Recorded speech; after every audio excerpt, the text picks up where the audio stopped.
ninth Dragon Ball Z feature film, The Galaxy at the Brink, the super incredible guy, sees Gohan and the gang competing in a martial arts tournament, only to be interrupted by a group of baddies intent on conquering Earth, led by the, insert generic evil adjective here, Bojack. It premiered on July 10th, 1993, just after Videl completes her flying training in the manga, and after Goku commits to staying dead in the TV adaptation. It is that timing in regards to the animated series that cements the ninth movie's storytelling status.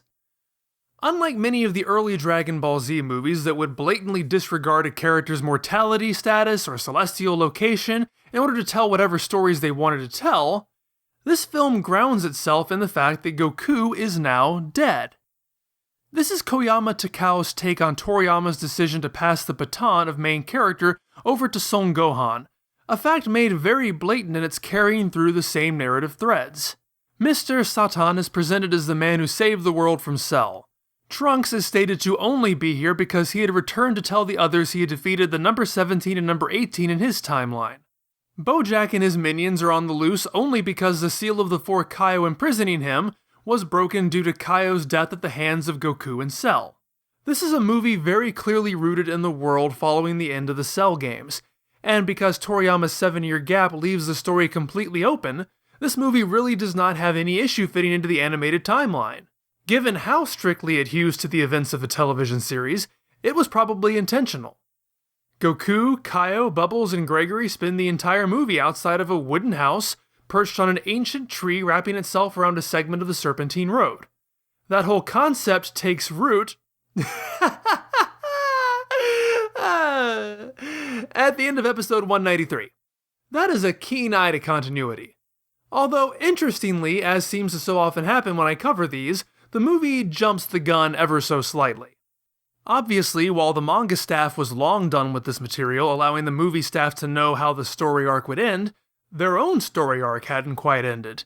They preempted their own Cell conclusion with a post-Cell movie. The other three Kaio, who were instrumental in the backstory of this film, wouldn't be introduced until a month later. The Southern Kaio just barely squeaks in his manga debut a little more than a week prior to this. And episode 193, wherein the characters reach that tree, aired 4 days after this movie premiered. They don't even build the house until the following episode, so a good week and a half after the premiere. Given the movie had to have been in production for a while, the idea most likely would have been created here, but it was clearly intended to be introduced in the episode, resulting in its out-of-order inclusion here lacking proper context.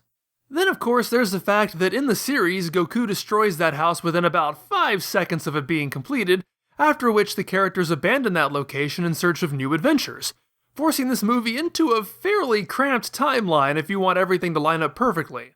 But as far as Dragon Ball Z movies go, the amount of planning and cross-promotion on display is fairly ambitious and certainly laudable. This movie is notable for its Japanese title. Ginga Giri Giri? That's pretty catchy. Somebody should make a Dragon Ball website with that name. Yes! And its meaning has at least the slightest connection to the plot.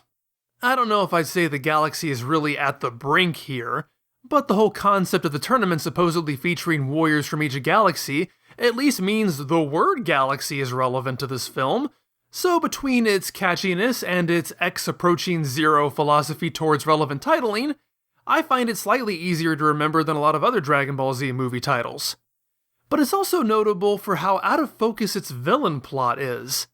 After the last movie devoted so much time to its villain and greatly expanded its runtime, this film returns to a more traditional 50 minutes. Nothing approaching an external threat shows up until nearly halfway through that, leaving equal time to explore this tournament, the Tenkaichi Dai Budo Taikai. It basically means it's a great martial arts tournament to find the strongest person in the world, as opposed to the regular martial arts tournament to find the strongest person in the world. And that'd be all there is to it if you're just watching the movie, but in supplemental material, like the section of this movie in Daizenshu 6, it's referred to as the Tenkaichi Dai Budokai instead of Budo Taikai. It really doesn't mean anything different, but given the similarity to the name Tenkaichi Budokai, the guidebook name seems to have caught on. Every internet reference I found in relation to this event refers to it as the Tenkaichi Dai Budokai. As far as I remember, I've always called it that, despite the fact that I don't even own Daizenshu 6. I even called it that in the last episode. Then I popped in the movie to write this script, and every single time it's mentioned, it's called the Tenkaichi Dai Budo Taikai. So obviously that's its name. It's just one of those weird inconsistencies that caused me to take longer on this script because I was frantically digging to make sure I wasn't losing my mind. Anyway, tournament thing serves as a backdrop for the fight against Bojack and his minions. The good news is it doesn't fall into the province of designated leisure activity of the film. Trademark. This isn't some thinly sketched activity to vaguely demonstrate the characters have some semblance of a life that is interrupted by the events of this movie. This event is the movie. While it certainly doesn't have the time necessary to be as fully fleshed out as Toriyama's tournaments, this is a unique event in its own right that provides a lot of fun and introduces plenty of ideas Toriyama never used. These aren't the standard one-on-one matches until the competitors are whittled down to one. Each stage of the tournament is a completely different challenge. It begins with multiple battle royales on unique combat stages. The 8 winners are paired off into one-on-one matches. The 4 finalists are sent off to battle a champion from each galaxy. Finally, the winner gets rewarded with an exhibition match against Mr. Satan. This is how you make a battle royale fun. Multiple combat stages high above the water, stages that tilt, stages with moving platforms. The finals culminate in a rocket car ride into bizarre manufactured biomes and a race to be the first one to complete the fighting objectives and return triumphant. This tournament has an adventure mode demonstrated with chibi characters no less. If the Tenkaichi Budokai is Mario Kart, then the Tenkaichi Dai Budo Taikai is Diddy Kong Racing. There's so much more variety here. And the finals don't even directly pit the contestants against each other, so as Kuririn notes, he could conceivably win against Gohan or Trunks. It's like that moment in Final Fantasy IX where the heroes tackle each of the 4 elemental shrines at the same time. Boom! Yeah! Knew I could do it! Thank you! Thank you! There is certainly an amped up sense of spectacle here, beating Toriyama's tournament to the punch. This is a Mr. Satan-era combat sports tournament, full of gimmicks and publicity, making it feel like televised reality competitions of the modern era. The movie opens with a gaudy press conference where 4 aliens, one from each galaxy, arrive in a spaceship to serve as the boss for each of the 4 finalists. And to its credit, the movie actually holds back on tipping its hand that this is all fake, that these are simply Mr. Satan's pupils dressed up in bizarre costumes. It seems a bit unbelievable from the outset that this ridiculous spectacle would have managed to make first contact with alien races and bring them here. But this is Dragon Ball, and the movie is mum on the subject for long enough to make us begin to wonder if this is meant to be taken seriously. And when the characters do finally let the audience in on the truth, it serves as an, oh, well, obviously, moment, rather than a shocking revelation we're supposed to be blown away by. Perhaps most tellingly is that this isn't being broadcast as some galactic cultural exchange. This tournament exists for the sole purpose of a rich guy giving an extravagant birthday treat to his spoiled son because, as he pointedly says in front of the cameras, as long as you have money, you can do anything. In fact, they are literally the money family. There's the father, Gyo-san Money, whose name means lots of money. Although her name doesn't appear in the film itself, his wife's name, Okane Money, means money. Well, no, that's not true. It's not that obvious. The spelling is slightly different. If you had to translate it out, you could probably get away with writing it like this. And the son's name is Dollar Money. I don't think I have to explain that one. The Money family serve as plot devices to justify the tournament, and that's the extent of their roles. They're rich, entitled nitwits who get in over their heads, and that's about it. The most interesting thing about them is they add to the few characters in Dragon Ball who have a family name. Even weirder is that their names are presented in Western order, with the family name coming after the given name. But that's not terribly surprising given how obvious stereotypes these guys are of country club-dwelling American billionaires. But while their roles taper off pretty quickly, they do add some additional hue to an already colorful setup. Speaking of colorful, there's something I haven't found time to mention up until now. For the past few movies, starting with movie 6, they've taken some of the established color choices and modified them from the TV series. In fact, some of these choices could be said to be closer to the manga. Piccolo's belt has changed from blue to red, Goku's orange dogi is pushed quite a bit closer to yellow. In fact, movie 3 had played around with that one. That trend continues in this movie. But what really stands out to me color-wise about this movie is that it goes all in with character hair highlights. It's been a long-standing tradition to use blue as a highlight for black hair in art and animation, but it is really pumped up in this movie in particular. If this was the only time you'd seen Mr. Satan in color, you'd be forgiven for thinking his hair is actually blue. I'm not complaining about it. I think a lot of it looks good and lends the movie a distinct flair. It's just different. This is a very richly colorful movie with fantastically creative backgrounds and set pieces. It's beautiful to look at. While Ueda Yoshihiro had served as an episode director since the very beginning, and he'd recently taken the reins for the animated Trunks special, this was the first Dragon Ball Z movie he helmed. Perhaps he felt he had something to prove for his freshman outing. If so, combined with Yamamuro Tadayoshi's fantastic sophomore outing as animation supervisor, he certainly creates one of the most visually striking movies. I also quite like Mr. Satan's outfit here. In the series, he's stuck in the same drab gi all the time. Here he's reveling in his fame and fortune, festooned in Elvis's best workout duds. It's fantastic! He's also given a rousing musical theme that sticks around throughout the remainder of the series. Everything regarding the tournament is so lively and fun, I can't help but think the movie might have been stronger had it had the guts to go all in with that premise, rather than splitting itself between the tournament and the villain plot. The tournament is creative enough to carry the whole film on its own, and would have benefited from more time to develop it. And the villain plot is so paper-thin and perfunctory, it seems to exist to fulfill the quota of having a big bad to thump, because that's what Dragon Ball fans expect to see. In a way, it mirrors Toriyama's second-guessing the plot developments in his own story at this exact time, stretching out in bold directions only to slink back to a comfortable status quo. Ironically, in his case, that meant returning to a tournament, but just like this one, that tournament serves as an interrupted backdrop to introduce the real threat. It didn't even occur to me before now, but why couldn't the Galaxy Warriors have been real? Again, it's a bit of a stretch the Money Family's producers could have found them, but it's not out of the realm of possibility. The twist doesn't need to be that Bojack and his henchmen have hijacked the tournament and taken the place of the Galaxy Warriors at the last possible minute. The Galaxy Warriors could simply be malevolent and have their own motivations for agreeing to be in this tournament. It would certainly make the plot feel more integrated rather than two halves stitched together. Or why not have Bojack and his followers be the Galaxy Warriors from the outset, presenting an affable front at the press conference until they turn violent at the end? I mean, at least it'd be something to give them more presence and characterization rather than showing up and dying within 20 minutes.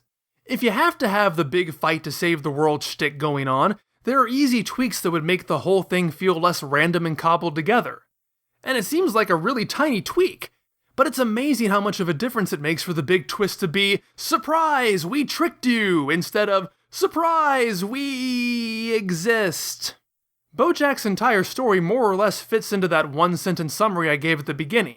Kaio says he was a thug who rampaged the 4 galaxies, somehow, and that the 4 Kaio sealed him away on a planet at the edge of the universe. That's all there is to him, really. That is to say, there is nothing to him. They arrived to conquer Earth because they say it's the most beautiful planet in the galaxy. Okay, sure, fine. How do you know that? How did you get here? How do you know who Gohan is well enough to make a remark about his dad being dead? Who are you?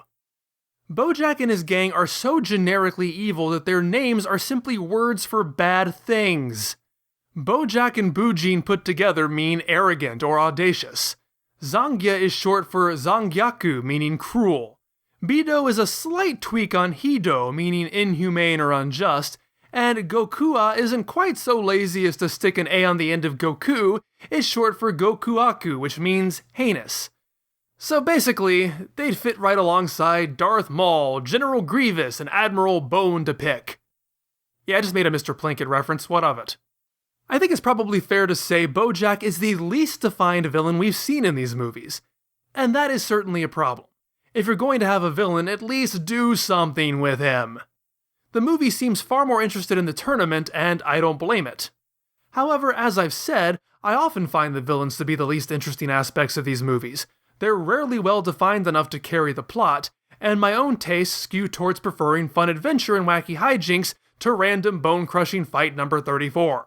So while it is a marked downgrade in the villain department, in most cases, I can't say it bothers me all that much. It only feels like a minor exaggeration of the deficiencies that led us here, at least in regards to how I perceive them. The elements outside of the big fight are the most interesting, that's nothing new. At least this movie has the good sense to play up its strengths while downplaying the triteness. While I'd rather they not be there at all, they're in it seldom enough for me to keep from feeling bored. Faint praise? Perhaps. But I've suffered through movies 6 and 7, the bland and the cliched. I expect to have to swill a little bit of poison with Dragon Ball Z movies, and here the good far outweighs the bad, which is certainly a nice change of pace. You know what else is a nice change of pace? Actually having the entire main cast in this movie.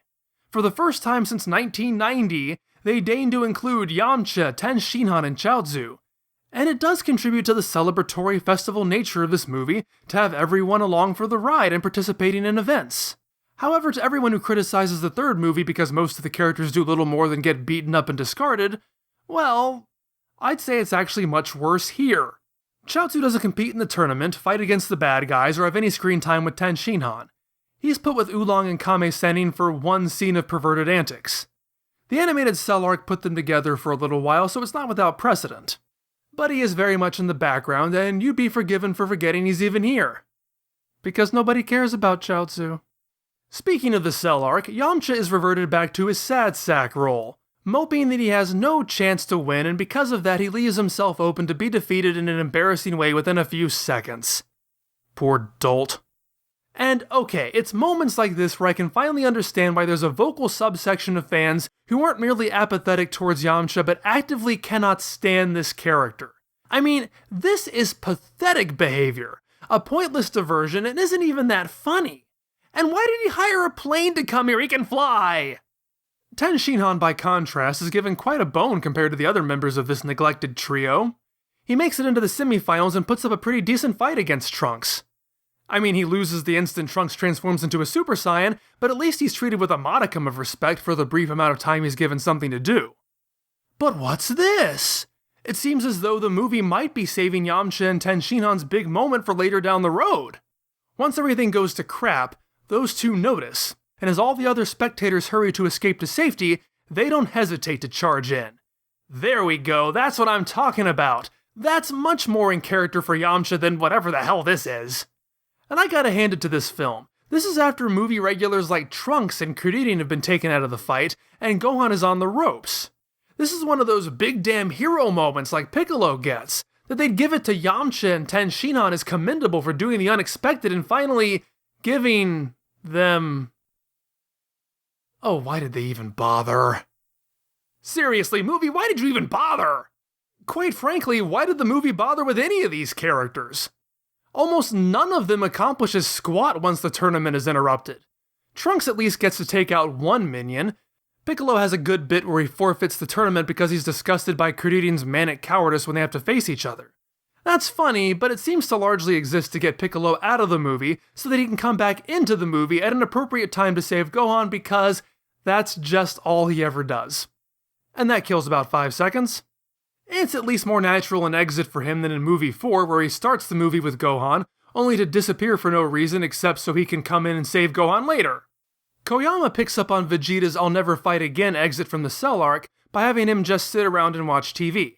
But unlike Yamcha being a sad sack, we're not supposed to feel pitiable towards Vegeta. He has an arc. He's gonna see that he needs to get involved, even though that's exactly what Yamcha did too. So he gets a save Trunks moment. He even gives him his sword. And then he punches Trunks in the stomach the instant Trunks tries to tell him anything he doesn't want to hear. Ugh, thanks for helping me out, Dad. Father of the Year right here. And Vegeta pretty much accomplishes nothing, so that was totally worth the build-up. Kuririn provides most of the charm in this movie, and it's a shame he's taken out of it so early. After he's gone, the movie loses a lot of what made it fun. He has the same fatalistic attitude towards the tournament as Yamcha, but at least he tries. But for some reason he completely fails to notice that Gohan, Piccolo, and Trunks were even involved in this thing until it's already underway. At least Yamcha seems aware of what's going on around him. Well, except for that. Then again, maybe ignorance is bliss. In this movie, Kuririn personifies the adage that fools rush in where angels fear to tread. His philosophy seems to be, I am going to get so incredibly thrashed, so let me just close my eyes, rush headlong into it, and hope that maybe a miracle happens. And it seems to work for him. You know, until it doesn't, as Zangia kicks him into next week, ending his role in the story the second the real fighting starts. As such, Creditian's presence serves as the dividing line between the amazing first half of the movie and the somewhat pedestrian second half. I wouldn't say the fighting half of this movie is all bad. The minions have a weird telekinesis to hold people in place, which gets stronger the more a character resists, and it has a pretty interesting sound effect to it, like tiny cables being snapped in a very melodic way. The backdrop of an abandoned European-esque city is certainly unique. I like it. It's gorgeous. I don't really understand it. In fact, I don't understand a lot of it. The places they travel to before they encounter the bad guys are even more interesting as battle locations, if a bit cliched. The doomed sumo wrestler Doskoi ends up in dry desert, Creditian in lethal lava land and Trunks in donut plains. Gohan travels through space and finds himself on the island of misfit toys or something, and that's just creepy. Also, apparently Charlie McCarthy and Amos and Andy exist in the Dragon Ball universe. Go figure. However, these primarily do fit the larger-than-life spectacle of this televised sporting event. But I don't even know if those are the real backdrops. Are they just an illusion created by the bad guys? Bujin seems to make all of that stuff go away when he and Gohan are fighting. I mean, the video camera was visible in Trunks' landscape, so that couldn't have been an illusion. They all end up in the ruined city afterwards, which is suitably atmospheric for a battle to the death, but seems a bit dour for fights against these guys. Maybe the cityscape was the illusion? But why would Bojack do that? But then when Piccolo arrives, he comes through a hole in the dome, outside of which you can see the real sky, proving that the sky we're seeing is simply the ceiling of the Battle Island complex made to look like a sky. But why would the tournament create an entire fake city to fight in? I guess it's not that important, but it's just weird. When the fighting ramps up to its conclusion, that's when it really picks up again. See, for all that this film pushes its connection as a follow-up to the Cell arc, it feels as much of a theatrical retelling of the Cell games as the fight against Garlic Jr. functions as a Raditz remix. The tournament setting is obvious. Gohan here takes over the role of his father as the main hero. Mr. Satan gets a subplot where he realizes how over his head he's in, and spends the majority of the movie trying to escape or otherwise avoid conflict by falling back on his stomachache. His antics help Gohan in some small way. The cameras are wrecked, and so Mr. Satan can once again take credit for the victory. And in the never-ending cavalcade of coincidences I seem to run into here, this tournament neatly predicts several beats in Toriyama's own tournament right around the corner. Mr. Satan realizes his reputation is on the line when those Cell games people show up. An exhibition match with Mr. Satan is given out as a prize for winning, and the tournament is interrupted by a serious threat. Here, though, no one seems to care about being recognized. Trunks will turn into a Super Saiyan without a hint of reservation, and Gohan isn't at all put out by it. Of course, the real point of comparison is the movie's ending. Goku coaches Gohan from beyond the grave, and Gohan lets loose into the same form he achieved against Cell, becoming a stoic death-dealing machine in the process. He breaks through the telekinesis with no problem, and turns the minions into various bits of Cell Juniors before destroying Bojack utterly. There are some distinct differences. Goku's intervention here is much more direct than it was against Cell, as he literally teleports out of the afterlife to punch Bojack in the face. Rather than the supportive pep talk, he tells Gohan to suck it up and stop being a stupid pampered baby. And thankfully, we are spared the ridiculous Hail Mary pass of Bojack coming back to life even stronger than before after Gohan screws up. We also don't get Day of Destiny Spirit vs. Spirit as an insert song for the transformation. The music we do get is fantastic. It rips out your emotions before lifting to absolute triumph. It's one of my favorite pieces of music in Dragon Ball. There was no question I would use this for the opening. As Gohan steps towards the bad guys, repeating his father's words to him, this piece of music builds, and Gohan is legitimately terrifying. Beat for beat, this is an effective retelling. The problem here is that if you do take this as a sequel to Cell, which is something the movie beats over your head it's supposed to be, then it marks the second time that Gohan simply cannot measure up without Daddy coming around to help him. Obviously at this point, Toriyama's already turning tail and running as far away from the Gohan concept as he possibly can. But I'd be lying if I said this movie didn't provide compelling evidence that Toriyama was doing the right thing. Gohan does not leave much of an impression in this movie, I'm sad to say. He certainly fares better in the first half, although it's funny to juxtapose this Gohan to the Gohan we're currently seeing in the manga. That Gohan had to be blackmailed to enter a tournament, this one seems more than happy to be participating. Once the fighting starts though, it feels like he might as well be a find and replace for Goku. Outside of his big moment at the end, he doesn't do much that's memorable. And especially given that he's wearing his father's clothes in this movie, there were some close-up shots where I legitimately forgot I wasn't watching Goku. I feel that Koyama, like Toriyama, struggled to fit Gohan into the main character role. But the answer certainly wasn't to put Gohan into Goku's role, which I feel happens here. In this case, though, I feel that's more of a consequence of the structure of these movies. This outing certainly isn't even remotely as formulaic as some of its predecessors have been, but especially when it comes to the fighting, the characters remain stuck in their roles, and those roles are fairly flat. Goku is the hero guy, but this is Gohan's movie, so Gohan gets shoved into the hero guy role. He can't come out of that without looking like Goku, other than carrying the traditional Gohan role baggage of needing to be saved by Piccolo and Goku, which does little to make him look any better. And unfortunately, this is the only movie that can be said to be truly his.